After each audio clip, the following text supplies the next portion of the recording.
चौथी शक्ति के रूप में प्रशांत किशोर की मौजूदगी पूरे बिहार के लिए संकेतक है।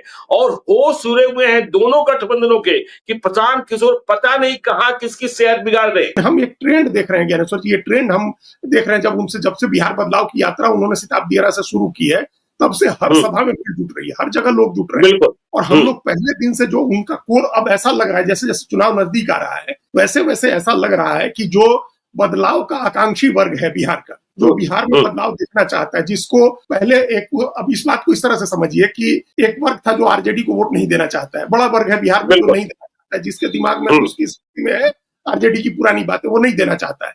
लेकिन उसको नीतीश कुमार को लेकर के वो दुविधा की स्थिति में था कि देख ही नहीं। जब से नीतीश कुमार की सेहत बिगड़ी है तब से उसकी दूरी नीतीश कुमार से भी दूर होने लगी है, बढ़ने लगी है। उनका वोट भी लगातार कम हो रहा है, उनकी लोकप्रियता लगातार कम होती जा रही है। अकेले जब लड़े थे 14 में तो उनको 16% वोट आया था। आज कोई भी सर्वे उनको 10% से ज्यादा की पार्टी नहीं मान रहा है, जेडीयू को। तो ये जो उनका वोट कम हो रहा है वो उसका एक बड़ा हिस्सा प्रशांत किशोर की तरफ शिफ्ट हो सकता है।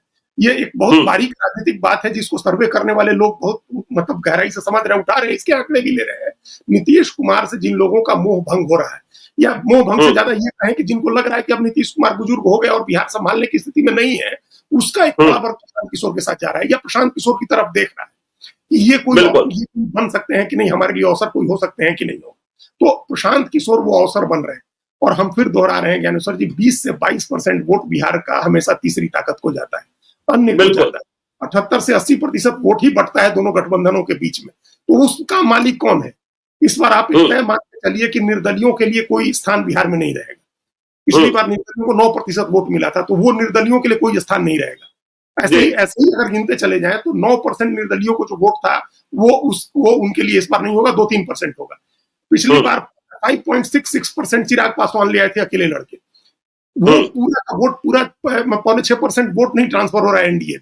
उसका एक वोट जो है प्रशांत किशोर के लिए जाएगा। 3.5% के करीब वोट आया था उस गठबंधन को जो ओवैसी और उपेंद्र कुशवाहा और देवेंद्र यादव और बसपा का था, तो वो भी खत्म है इस बार। तो इन सब से निकल के एक वोट का परसेंटेज 10%, 12% प्रशांत किशोर के पास आएगा। और उसके अलावा 10-12% वोट जो है वो आकांक्षी वर्ग है, जो जाति भेद से ऊपर, धर्म भेद से ऊपर बिहार के बदलाव के लिए मतदान करना चाह रहा है, जिसकी इच्छा है कि करे। जो आदर्शवादी युवा है, जो आइडियलिस्ट युवा है, या जो आइडियलिस्ट बुजुर्ग है, जो लोग सरकारी नौकरियों से रिटायर हुए हैं, जो लोग सेना से रिटायर हुए हैं, जो लोग दूसरी जगह नौकरी करते थे लौट के गांव आए हैं अपने, ऐसा एक बड़ा वर्ग है जो प्रशांत किशोर में एक संभावना देख रहा है। हमने कितने ज्ञानेश्वर जी, दिल्ली रहने वाले दर्जनों रिटायर्ड आईएएस, आईपीएस, आईआरएस के अधिकारी मिलते हैं और वो कहते हैं कि प्रशांत किशोर में उम्मीद है।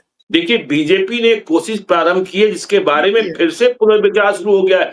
एक भारत श्रेष्ठ भारत। तैयारी किस बात की है कि चुनाव कब होना है? चुनाव होना है दशहरा से छठ के बीच में, कि 50 लाख वैसे अप्रवासी बिहारी जो दूसरे प्रदेशों में रह रहे हैं, उन्हें बिहार लाया जाए और वोट कराया जाए। लेकिन जब बिहार के बीजेपी के नेता उन 150 जिलों में पहुंचे तो बिहारियों ने प्रशांत किशोर की बात उनके बीच छेड़ दी। तो एक खतरा यह भी समा गया है कि लाएं हम और वोट प्रशांत किशोर को मिल जाए, तो इस पर फिर से पुनर्विचार शुरू हो गया है कि ये करना उचित होगा कि नहीं होगा। ये भी खतरा, ये भी भय समा गया है ज्ञानेश्वर, इसलिए तो हम कर रहे हैं। हम तो ऐसे लोगों से रोज ही इंटरेक्ट कर रहे हैं दिल्ली में, और वो कह रहे हैं प्रशांत किशोर में उम्मीद है, प्रशांत किशोर में संभावना है, बिहार का भविष्य है। तो अगर मान लीजिए वो अपने भी साधन से गए, अगर छठ में, दिवाली छठ में अपने गांव गए, या बीजेपी के साधन से गए, तो वहां जाकर के तो प्रशांत किशोर का माहौल बनाएंगे।